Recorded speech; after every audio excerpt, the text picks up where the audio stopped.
Hello, welcome to another edition of the EOB Podcast. So last weekend we have the release of three notable movies, the biggest of which is the Jack Black star, The House with a Clock in Its Walls. And then we have Michael Moore's new documentary, Fahrenheit 11/9, and the Amazon Studios drama, Life Itself. Let's see how those movies did at the box office. All right, so let's jump right in. Coming in at number one is The House with a Clock in Its Walls. It is based on a novel by John Bellairs, about a 10-year-old who went to live with his uncle, who turned out to be a warlock and gets involved in the world of witches and warlocks, magic, curses, what have you. And I said the movie looks great. Jack Black has his fans. It's a children movie, something for the family audience. And I said it could probably open to 30 to 35 million. But the movie underperformed, according to me. It only brought in 26.9 million in its opening weekend, which is still okay. I mean, the budget for the movie is only 42 million, so it's a pretty good opening for a movie that costs 42 million. So despite it not meeting my higher expectation, highish expectation, the movie opened well, especially considering the budget, and well reviewed, 68% on Rotten Tomatoes, which is decent for the movie of this kind, right? It's not Harry Potter, right? But for a comedy, for a children's movie, 68% is pretty decent, and a B+ cinema score. So audiences thought it was an okay movie. So I'm not sure how well this one will perform, since the B+ cinema score and the 68% on Rotten Tomatoes. I don't know if the second weekend will carry on over. I mean, it might experience a drop in the 50% range, but some movies tend to hold on better. For the family audience, it might hold on well. We'll see the second weekend. All right, let's move on to number two, which is last week's third place movie, A Simple Favor, which is Paul Feig new thriller, starring Anna Kendrick and Blake Lively. Henry Golding is in this one. You remember him from Crazy Rich Asians. Yeah, he got another movie. I said the movie could open to 10 million, but it did better than what my projections said it would do. It opened to 16 million, and now in the second weekend it pulled in 10.4 million. Drop off is only about 35%. So the reported budget for A Simple Favor is around 20 million. So 16 million opening is actually great, and judging by the 35% drop off, is holding on well in theaters. So my concern for the movie was that it's a movie by Paul Feig, and Paul Feig, him and comedy goes hand to hand, right? But this one is not exactly a comedy, right? More like a dark comedy, maybe, perhaps thriller. A movie about disappearance of one of the main characters, and then the suspect is that character's husband, played by Golding, and Anna Kendrick is that person doing the investigating. So there's that involved, right?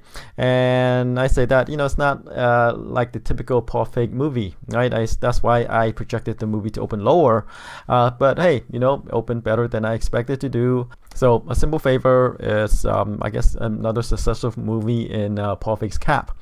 All right, moving on to number three is The Nun. It was number two last weekend, but it fell to number three. It pulled in 10.3 million over the weekend.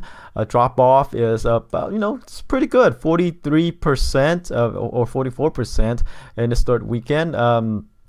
It's crossed 100 million already at 100.9 million. Overseas is 192 million for a total of 292 million worldwide. The budget is only 22 million. So Warner Brothers, the Nun takes place in the Conjuring universe, and open to like 53 million, almost 54 million.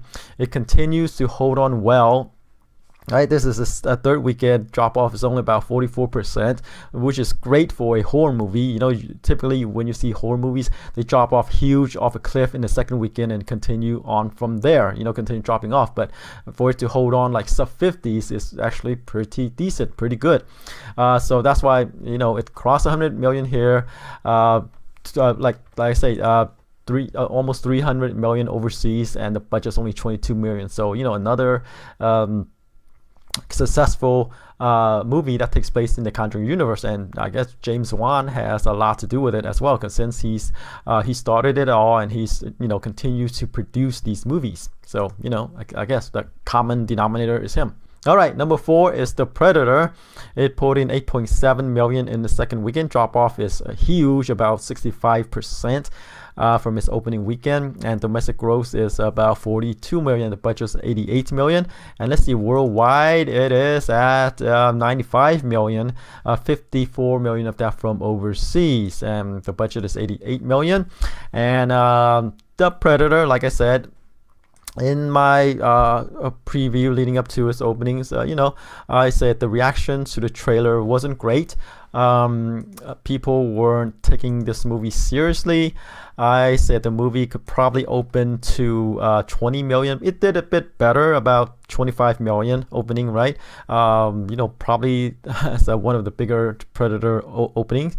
But review-wise, it's not great. 33% on Rotten Tomatoes, C+ cinema score. So that's why critics who saw it, audience who saw it, general moviegoers, didn't think much about this movie, and that's why you see no word of mouth, a huge drop off in the second weekend. People who are interested in watching The Predator went out to watch it in the opening weekend, didn't think much about it, then tell their friends. So we see this huge drop off, in the second weekend. So. Still, right? 88 million production budget, but 95 million overseas. Worldwide already. So I don't think it opened up that wide yet. But if it opened up in some of the larger markets like China and does well, we could potentially see a sequel to this movie, right? I'm not sure how they're going to name it. The Predators, like aliens. This is The Predator, then The Predators. Who knows, right? But first, you have to get over that hump. Have to make money back for the studio. All right, number 5 is Crazy Rich Asians. It didn't change the spot much. It was 5 last weekend. It's 5 now. It put in about 6.5 million in the 6th weekend. Drop off is another lowish number, about 25%. Domestic gross is 159 million. Let's see, and worldwide is at 206 million. And it hasn't opened that wide yet, so that's why we only see 47 million of that from overseas. But like some of the larger market like China, they see these movies like rom-coms pretty much all the time, and it might not hold that well, might not translate, because they didn't see anything special about this movie, right? Because they see a movie with a all Asian cast all the time there, especially rom-coms.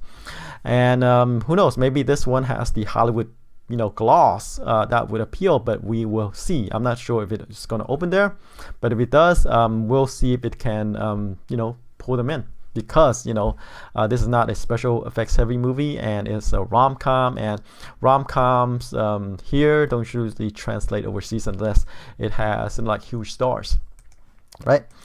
All right, number 6 is White Boy Rick. It was number 4 last weekend, and Number 6 now, pulled in about 5 million in the second weekend. Drop off is about 44%. Domestic gross is 17.4 million, and the budget is about 29 million. I don't know, what can you say? This is a movie that I say could open to 3 to 5 million, but it did better than what I projected the movie to do. It opened to about 8 million or 9 million, and it stars Matthew McConaughey, Jennifer Jason Leigh. It's here about a teenager who I guess fell into with the wrong crowd, starting to deal drugs, created this sort of a little empire and become an FBI informant, and then his life just crashed and burned, and it caught up with him, and he ended up in prison, right?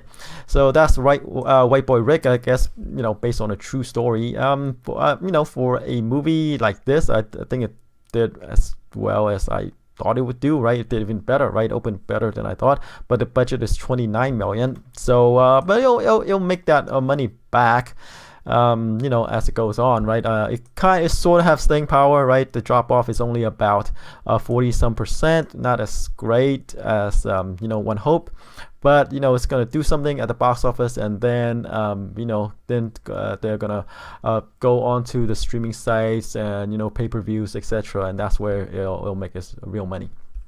All right, number 7 is the Jennifer Garner actioner Peppermint, revenge thriller.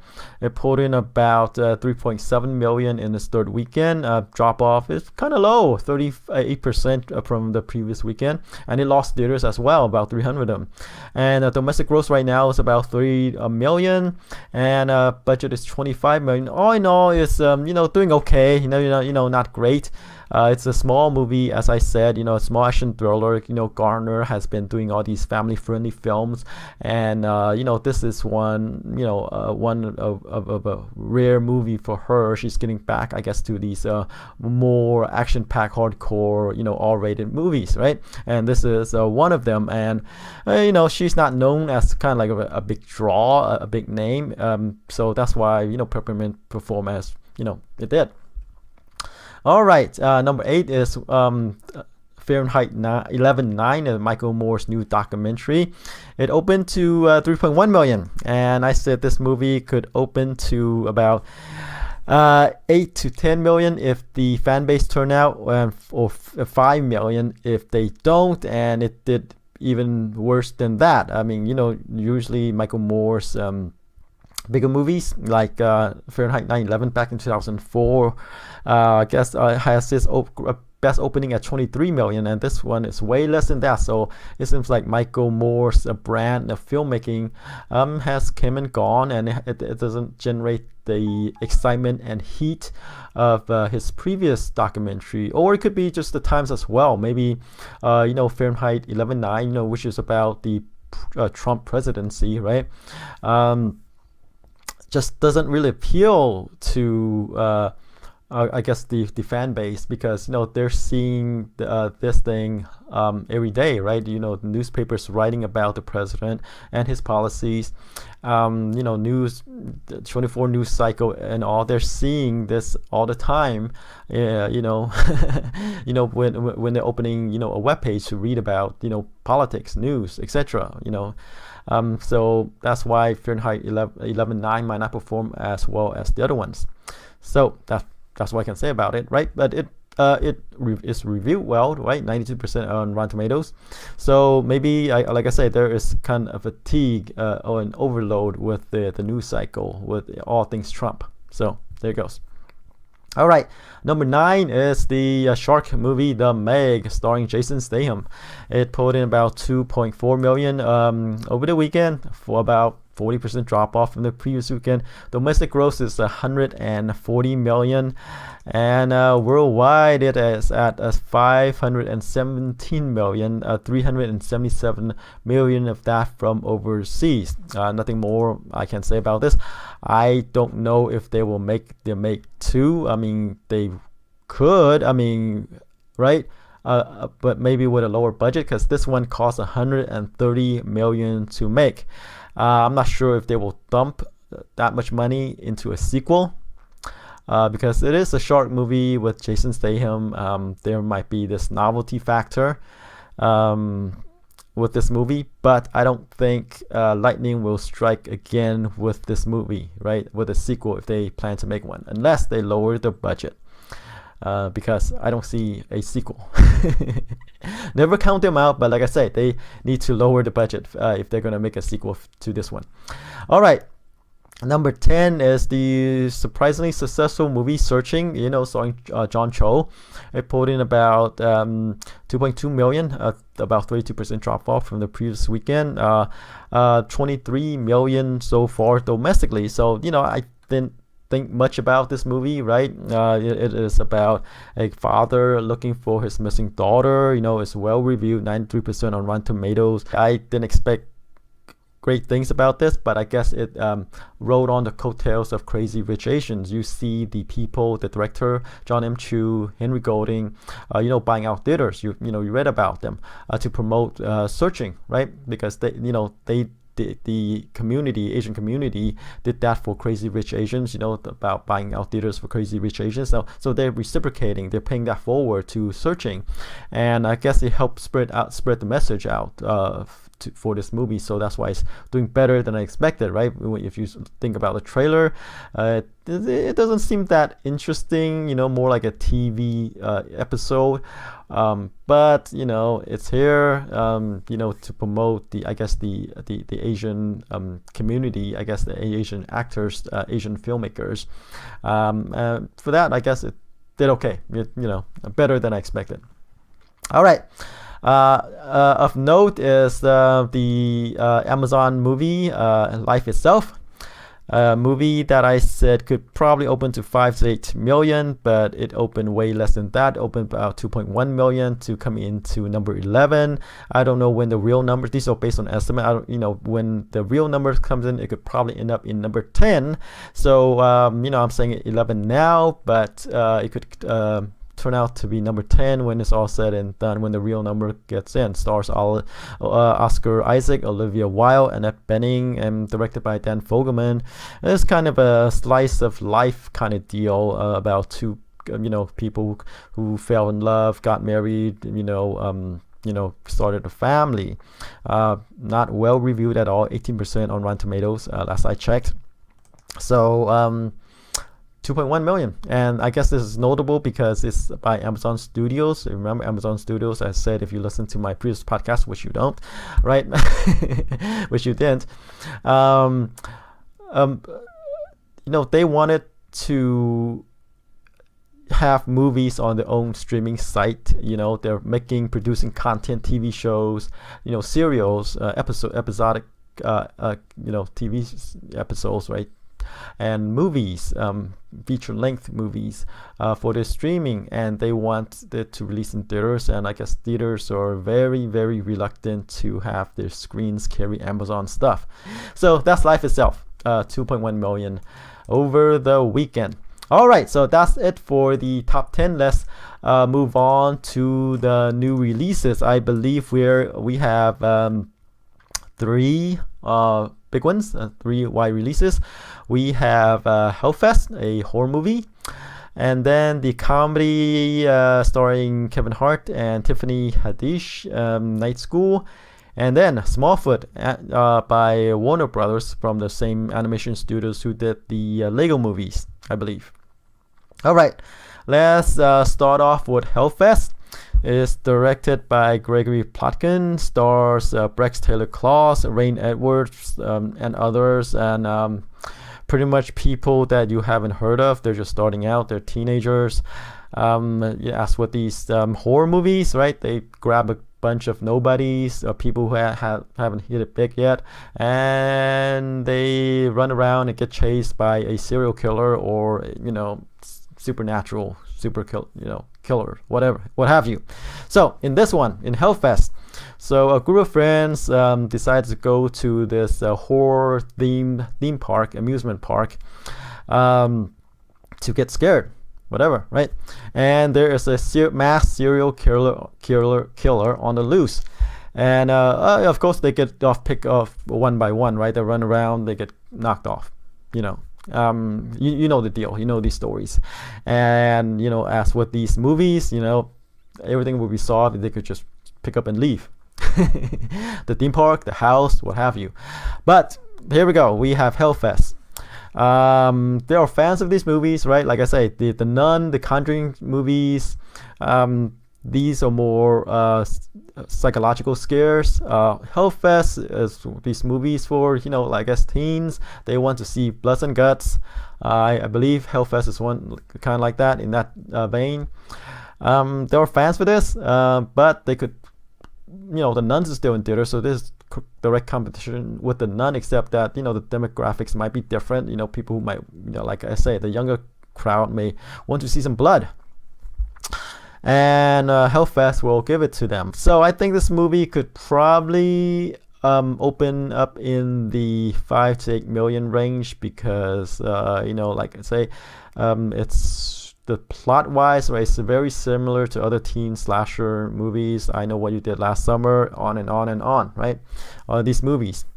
So 5 to 8 million, but again, like I say, I don't know when one of these movies, even though formulaic as they seem, will blow up, right? We could pull in 20 or more, right? But I think we're in the fall, 5 to 8 million, and I don't see anything that's particularly interesting about this movie. So 5 to 8 million for Hellfest.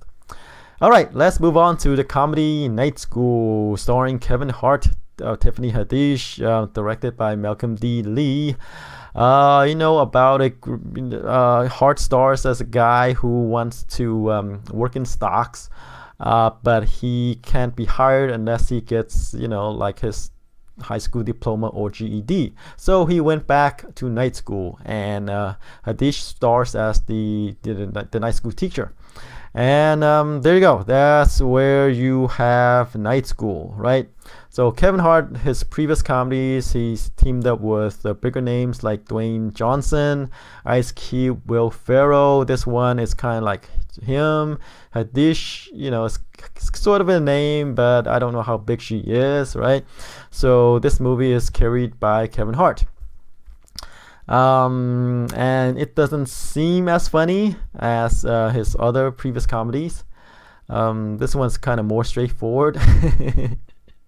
Right? So still, it's a comedy. Kevin Hart, Malcolm D. Lee, all these people involved, I guess, could appeal to the African American audience and people who are looking for a comedy, since we haven't seen one in a while, right? So Night School, I think it could probably open to 15 to 20 million. Yeah. All right. Smallfoot, finally. Animation by Warner Brothers, I guess by the same studio who did Lego movies. I think they will promote this as such, right? Has the voices of Channing Tatum, Zendaya, James Corden, Common, LeBron James is here, Danny DeVito, Gina Rodriguez. So Smallfoot, as you can see, is about Bigfoot, right? Except that this is from the perspective of Bigfoots, and they see these mythical creatures, like Smallfoot, as humans, right? So one of the Bigfoots encounters a human, and went back to his tribe to tell them about it, and they believe him, right? And he sets out on a trip to prove that he was right, that Smallfoot or humans does exist, right? So that's where we get Smallfoot, right? 73% on Rotten Tomatoes right now, but I'm sure it'll probably drop off as more reviews comes in. So how well will this one do? I think it's okay. It's not going to be as huge as the Lego movies, since this is kind of like a new property. It's not a sequel. So I think it's probably going to open up somewhere in the 25 to 30 million range, because we're in the fall, right? They don't usually have this huge opening, unless I'm wrong, which I frequently am, right? So 25 to 30 million for Smallfoot. All right. So that's it for this week. Tune in next week to see how I did with my projections. Until then, take care. Bye-bye.